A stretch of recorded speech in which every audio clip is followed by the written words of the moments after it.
नमस्कार। बहुत बहुत स्वागत है डॉक्टर गौरव आपका। तो सबसे पहले हम यही आपसे जानना चाहेंगे कि साइबर स्पेस होता क्या है?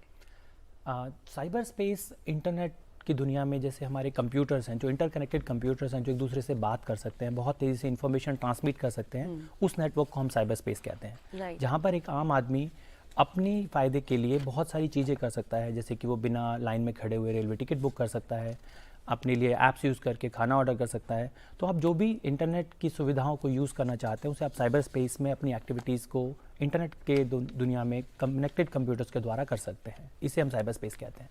ओके। तो जो आम नागरिक है किस तरीके से बेनिफिट्स होगा? आम नागरिक के लिए बहुत सारी सुविधाएं हैं। हर वो चीज़ जो पहले बहुत ज़्यादा समय लेती थी, अब उसे हम बहुत जल्दी कर सकते हैं। जिसके लिए हमें कहीं जाना पड़ता था, अब हमें जाने की ज़रूरत नहीं है। अब उसे हम ऑनलाइन कनेक्टेड कंप्यूटर्स के द्वारा, अपने फ़ोन्स और आईपैड्स और टैबलेट्स और लैपटॉप्स के द्वारा उस इन्फॉर्मेशन को हम घर बैठे ही एक्सेस कर सकते हैं। हम इंटरनेट बैंकिंग से पैसे ट्रांसफ़र कर सकते हैं, जैसे कि यूपीआई है। यूपीआई में भी हम आज की डेट में हमें पैसे ले जाने की ज़रूरत नहीं है। हम कहीं पर भी बहुत आसानी से अपने फ़ोन के द्वारा पेमेंट कर सकते हैं।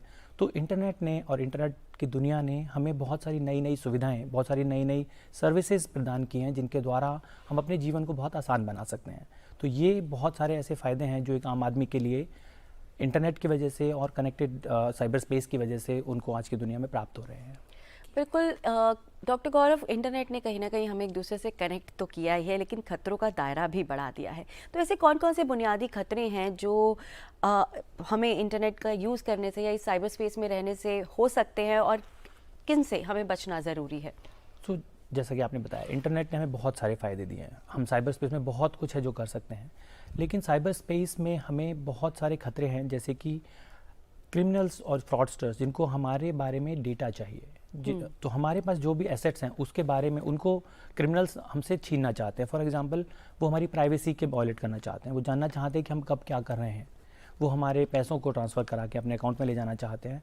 तो हमारा डेटा, हमारी रेपुटेशन, हमारा पैसे और हमारी सारी रेपुटेशन, जिसको भी हम अपने डेटा के द्वारा बना रहे हैं, उसके पीछे सारे साइबर क्रिमिनल्स होते हैं। और वो कोशिश करते हैं कि वो इन सब चीज़ों को एक्सप्लॉइट कर पाएँ, वो हमारे डेटा को चोरी कर पाएँ, वो हमारी प्राइवेसी को वायलेट कर पाएँ, वो साइबर क्राइम करके हमारे पैसों को अपने अकाउंट में ट्रांसफ़र कर पाएँ, और हमारी रेपुटेशन को जो कि बहुत ही ईजीली कुछ ही सेकंड्स में वायरल रील्स के द्वारा, इंफॉर्मेशन लीकेज के द्वारा वायलेट हो सकती है, ऐसा करने का प्रयास करते हैं।